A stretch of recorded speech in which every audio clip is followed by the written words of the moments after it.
B cricket নিউজে সকলকে স্বাগত জানাই। এই ভিডিওতে জানাবো 2024 সালে ভারতীয় দল কবে, কোথায়, কাদের বিরুদ্ধে আন্তর্জাতিক ক্রিকেটে মাঠে নামবে। দেখে নিন ভারতীয় ক্রিকেট দলের সম্পূর্ণ ক্রীড়াসূচি। 2024 সালে ঠাসা ক্রীড়াসূচি অপেক্ষা করে রয়েছে টিম ইন্ডিয়ার সামনে।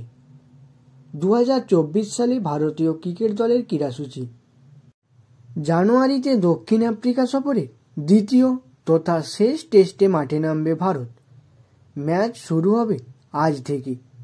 এরপর জানুয়ারিতে ঘরের মাঠে আফগানিস্তানের বিরুদ্ধে 3 ম্যাচের টি-20 সিরিজ খেলবে টিম ইন্ডিয়া। ম্যাচগুলি খেলা হবে যথাক্রমে 11, 14 এবং 17 জানুয়ারি এবং জানুয়ারির 25 তারিখ থেকে 11 মার্চ পর্যন্ত ঘরের মাঠে ইংল্যান্ডের বিরুদ্ধে 5 ম্যাচের টেস্ট সিরিজ খেলবে ভারত। ম্যাচগুলি শুরু হবে যথাক্রমে 25 জানুয়ারি, 2 ফেব্রুয়ারি, 15 ফেব্রুয়ারি, 23 ফেব্রুয়ারি এবং 7 মার্চ। মার্চ থেকে মে মাসের মধ্যে ভারতীয় ক্রিকেটাররা নিজ নিজ ফ্র্যাঞ্চাইজির হয়ে আইপিএলে মাঠে নামবে।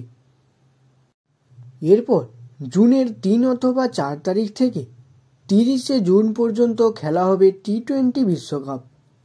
ওয়েস্ট ইন্ডিজ ও আমেরিকায় অনুষ্ঠিত টি-20 বিশ্বকাপে অন্যতম ফেভারিট দল হিসাবে মাঠে নামবে ভারতীয় ক্রিকেট টিম। জুলাইয়ে রয়েছে শ্রীলঙ্কা সফর, যেখানে 3 ম্যাচের ওয়ানডে ও 3 ম্যাচের টি-20 সিরিজ খেলবে ভারত, যদিও দিনক্ষণ এখনও ঘোষণা করা হয়নি। সেপ্টেম্বর অক্টোবরে ঘরের মাঠে বাংলাদেশের বিরুদ্ধে 2টি টেস্ট ও 3টি টি-20 ম্যাচ খেলবে টিম ইন্ডিয়া, যার চূড়ান্ত সূচি এখনও ঘোষণা হয়নি। অক্টোবর এবং নভেম্বরে ঘরের মাঠে নিউজিল্যান্ডের বিরুদ্ধে 3 ম্যাচের টেস্ট সিরিজ খেলবে ভারত, যার দিনক্ষণ এখনও চূড়ান্ত হয়নি। এবং নভেম্বর ডিসেম্বরে অস্ট্রেলিয়া সফরে 5 ম্যাচের টেস্ট সিরিজ খেলবে ভারতীয় দল, চূড়ান্ত সূচি এখনও ঘোষণা করা হয়নি।